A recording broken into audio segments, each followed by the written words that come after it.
guys, I'm Chrissy Dean. I'm with Bow Wow. What's up? Mr. Entertainment, Mr. BET. You have so many different names. What can I call you? That dude. That dude. Yeah, that's right. Cool. For this interview, he's that dude. That's right. All right. So I know you just finished your shoot earlier. How was that? It was dope. It was dope. I'm just happy that, we got a chance to finally get it done. Exactly. You know what I'm saying? We had wardrobe malfunctions then, but now we finally got a chance to bring it home to BET, and everything was right. The vibe was right. We got through it. 3 dope looks. And I had a lot of fun, you know what I'm saying? I'm very aware of what you guys is doing, just like my stuff. I know y'all almost have like 200,000 followers on Twitter. I read up on my stuff, so okay. It was a pleasure to do this with you guys. All right. So who can you say has influenced your fashion sense the most? Myself. When it comes to fashion, I really don't look for too many people. Honestly, I really don't. I feel like the way I wear my clothes or the things that I wear expresses who I am. That's my own identity. I might see people be like, yo, that's dope or that's fresh. Honestly, my stylist. That's why I got my stylist, my man Quasi. I just saw him put something on Instagram and I texted him like, yo, I need that look. I need that look. You can't get that look. Okay. You got to put that on me. You know what I'm saying? But other than that, I brainstorm with him and we come with our own thing, and we go through magazines, old magazines or movies I might have saw, different themes, and we go about it that way. But there's not one person who I look at and I'm like, yo, I don't look at nobody. This is just you. Yeah, Only exclusive stuff touches your body. Oh yeah, that's it. Like for instance, I'm the only person that come to BET and wear socks with flip flops. Like this some country shit right here. You see this? This is dopeness. Yeah, like this is a part of my steez. This is what I do. This is my thing. Okay. You might not see nobody do this. All right. You know what I'm saying? Okay. All right. So I know you're associated with the new clothing line, Asphalt Yacht Club, a skateboard line. What's your role with the organization? Yeah, I'm pretty much the brand ambassador. Okay. Shout out to my man Stevie Williams, who he was the first person. Well, actually DGK was his line. Right. Dirty Ghetto Kids, that was his line, and what it was he wanted to start up something new, and being that he's dominated the skate world for so long with DGK and even himself, because he's a skater as well. What he wanted to do with Asphalt Yacht Club was he wanted to be bigger than just skating. Okay. You know what I mean? He wanted the young dudes to be able, if you skate, you rock asphalt. And then for the urban side, he also wanted them too, because in order for you to make something big and to really blow it out, you want everybody in it. When you single out one, spectrum, it's like it'll work, but you're only feeding one type of people. So what he wanted to do was find a way that we can cross this over into the urban world as well. So that's when I came in, and he was looking for somebody with a voice. He was looking for somebody with influence, and that can just drive that brand uphill, and that's what I'm there for. So no different than what Puff does for Ciroc, no different than what you see a lot of guys doing. So that's pretty much my job with AYC. I'm like the brand influence. It's my job to make sure dudes is out here wearing it. Shout out to Puff. Puff wears it. 50 he wore it. I just saw a picture of him on his Instagram with it. Just about everybody rocks it, and it was a smart thing to do, because me being on TV every day, I can wear it on the show, and then it's so easy for me to have a gift bag ready for whoever's on the show. Like, yo, throw this on for me, because guys are always looking for favors anyway. Right. So this is a perfect opportunity. But this is a perfect marriage, man, and it's blasting off. When we first started, they had like 30,000 followers on Instagram within like a month's time, and now at like 110,000, and they know that's myself, that's Stevie, that's our skate team, that's everybody just driving it. But that's the next big thing, and that's what we keen on is AYC. Okay, and who else better to promote that brand? I know you're coming up with some new opportunities. Like next month, you're gonna be hosting the BET 106 Park BET pre-award show. Yeah. That's pretty. I know you're not gonna wear any asphalt clothing and be wearing a tuxedo, right? Yeah. I'm gonna definitely be fly. Okay, as usual. Fly. Oh, got it. Because last year we was fly for it, so we definitely gonna make sure we fly. But for the inside, when I present the award, the Dude's Choice, I gotta throw that AYC on. I gotta get in that business mode, because there's gonna be a lot of people watching. Okay, so what can we look forward to for this year's show? What's gonna be different from last year? It's just bigger. I mean, when it comes to the BET Awards, it's our job to out-top ourselves. We're very fortunate to be, one of the networks to have one of the biggest award shows. Now, I mean, you think about the Grammys, you got those, you got the Billboard Awards, but I mean, the BET Awards is just, it just stands out on its own. But this year we definitely bringing out a lot of surprises. As y'all can see, Chris Rock is our official host. I'm gonna be holding down the red carpet. It's my second year in a row. We did it last year. So yeah, it's just gonna keep getting bigger and brighter. We taking over LA Live again, and you know it's gonna be interesting. Good stuff. So I know you're well versed in hosting, interviewing. And I know you claim yourself as the king of daytime TV. Yeah. Now, what does it take to be the king of daytime TV? First and foremost, you gotta come on at 6 o'clock. Okay. That's prime time action. You know, that's when traffic is in.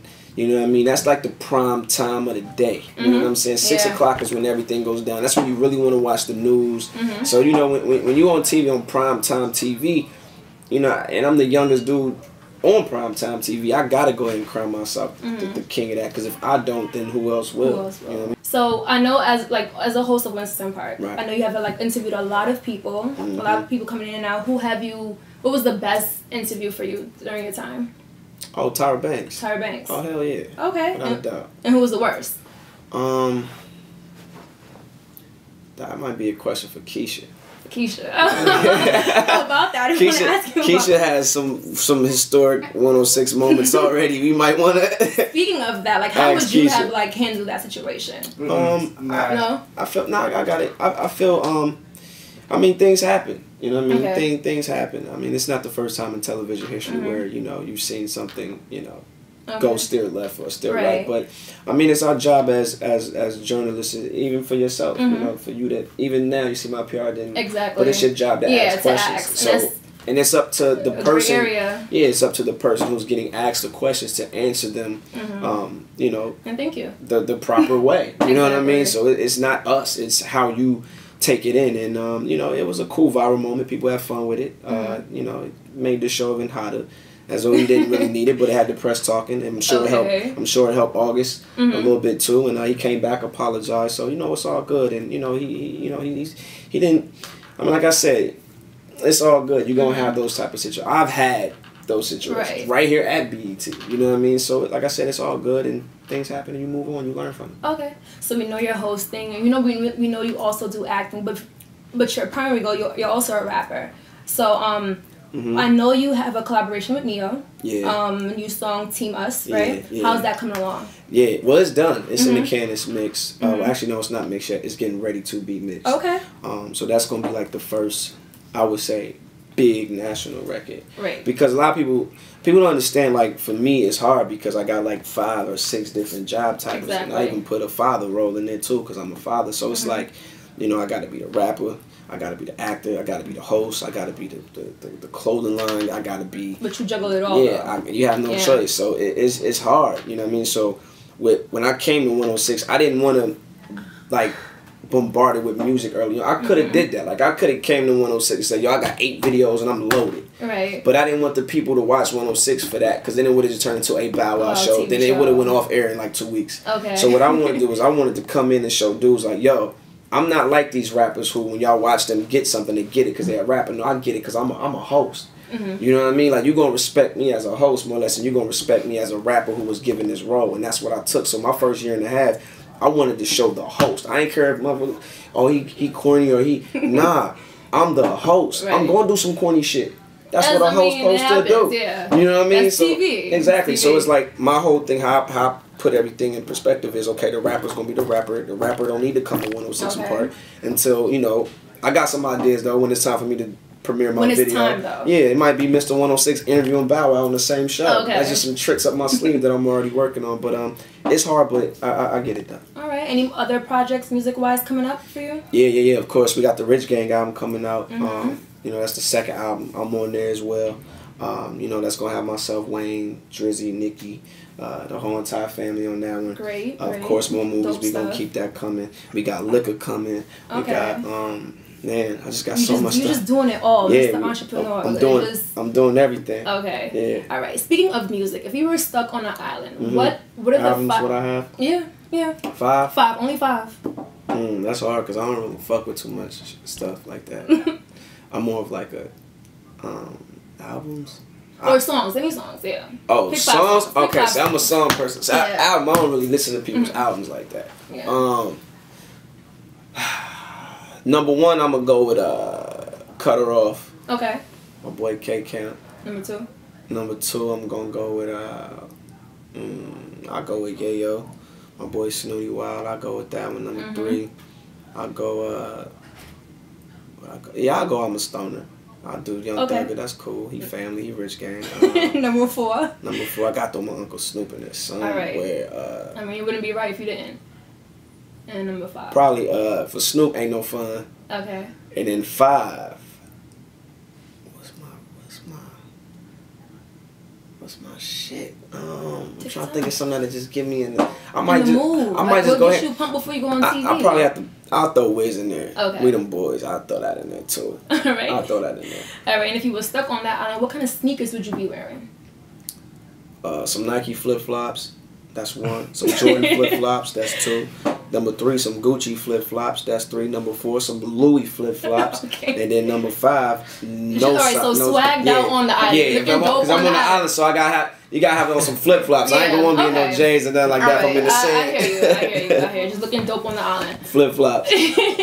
All right, and so I have to ask you, like, what are 3 wishes that you would like to have? If you were to rub the genie bottle and it comes up, 3 wishes. I feel like I'm living out my wish. You know what I mean? I feel like I was just telling my boy this the other day. I was venting him. I'm like, dog, like you realize like all the stuff that we've done and the places we've been and the things and the things we have access to. Like I live my life so boring now because I've done every single thing. Like I met everybody, so there's nobody for me who I'm really pressed on me. And Obama, I mean, that was it for me. Like going to the White House, like that topped it. Like I was cool. Like if anything, if you was asking me this, like the White House probably was the only thing that really like, whoa, like nigga, we make, you feel me? Like I was like, oh shit, we in the White House for real. But the White House did it for me. That right there was like a pinnacle. Okay. So I know you're always busy, like a lot going on, but I know you have some downtime. I know you watch basketball. Oh hell yeah. Oh yeah. So who's your favorite? Like, what's your favorite team? I was rooting for the Bulls this year, real tough. Oh, it's alright. It's gonna be okay. Cool. Next year they're gonna be tough though. Okay. I was rocking with LeBron before he got the ring, because you know me and LeBron, we both from Ohio. But I'm the type of dude, I'm gonna root for the underdog up until you start winning, and it's like now that you got your 2, I'm all for you. Exactly. So that's how it should go. Yeah. That's how it should go. Now I want like Derrick Rose. I want Melo to get his now. It's like you got yours, so I'm all for you. So who? I know you play NBA 2K, so who do you the Bulls. You use the Bulls. Yeah. All right, but you know OKC and the Spurs are now in, and you know, so who are you going for the finals? None of them. None of them. Nah. Like who would you? I would like to see. I'm more of like a legacy person. So all honesty, even though like I don't have a favorite team, I don't want to see the Spurs get it because we've seen them do it too many times. Right? I'm not the biggest Russell Westbrook fan. Like so I really don't. KD cool, right? But I like to live in a moment where we can witness greatness. And right now it's LeBron's time, and it only makes sense for LeBron to three-peat and just really crown himself as the king for real. So I'm more into stories. So I would love to see, and it would be a rematch because the Heat going. So it'd be a rematch between the OKC and Miami. It was going to be a rematch from last year's finals, which was Miami and San Antonio. So either or, but I would love to see LeBron go ahead and get his 3rd ring. Go ahead and get it out before the Heat dismantle and they start bringing in new faces and all of that. So Bron has a message, homie. Get the third one right now. Man. You heard it here. Yeah. Dopeness. Get it now. Like I said before, I know you're like tied up with a lot of things, but you're also a father, and I know you have your little daughter, Shine Moss, right? I know last year you took her to Disney World. Yeah. Her birthday was about last month. So what did you guys do? I took her to Legoland this year. We went to Legoland. She's been bugging me like, I don't got Legoland, Daddy. I'm like, man, we just went to Legoland. We gotta do SeaWorld now, but nah, she's man, like she's so dope. Yeah, she's so dope. You heard that she's dope. Yeah. Oh, look at that. Yeah. You feel me? Nah, she's definitely she's the second coming to me. And being I always said is being that she's a female.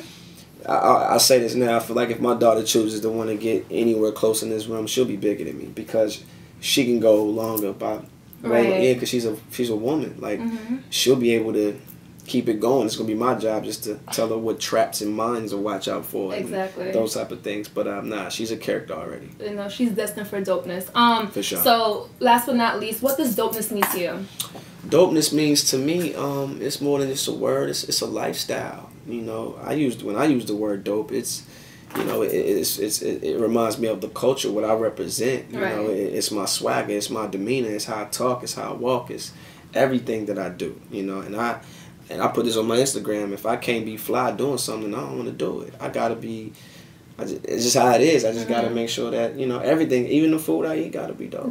Yeah. Even the food. Oh, yeah. Okay. The food gotta so be you heard it here with Bow Wow, Mr. Entertainment, Mr. BET, Mr. Entrepreneur. Yeah. You know what BET stand for, don't you? Yeah. Bow Wow Entertainment. Oh, here we go. I thought she knew that. I was just saying Mr. BET for no reason. Now I know. Well, thank you, Bow. Thank you for the interview. Thank you. I appreciate it. Pleasure meeting you and talking with you. Thanks. So that's it. Dopeness. Bow Wow's Dopeness. Dopeness is Bow Wow. We don't sell dope, but we just like to do dope shit. You know what I'm saying?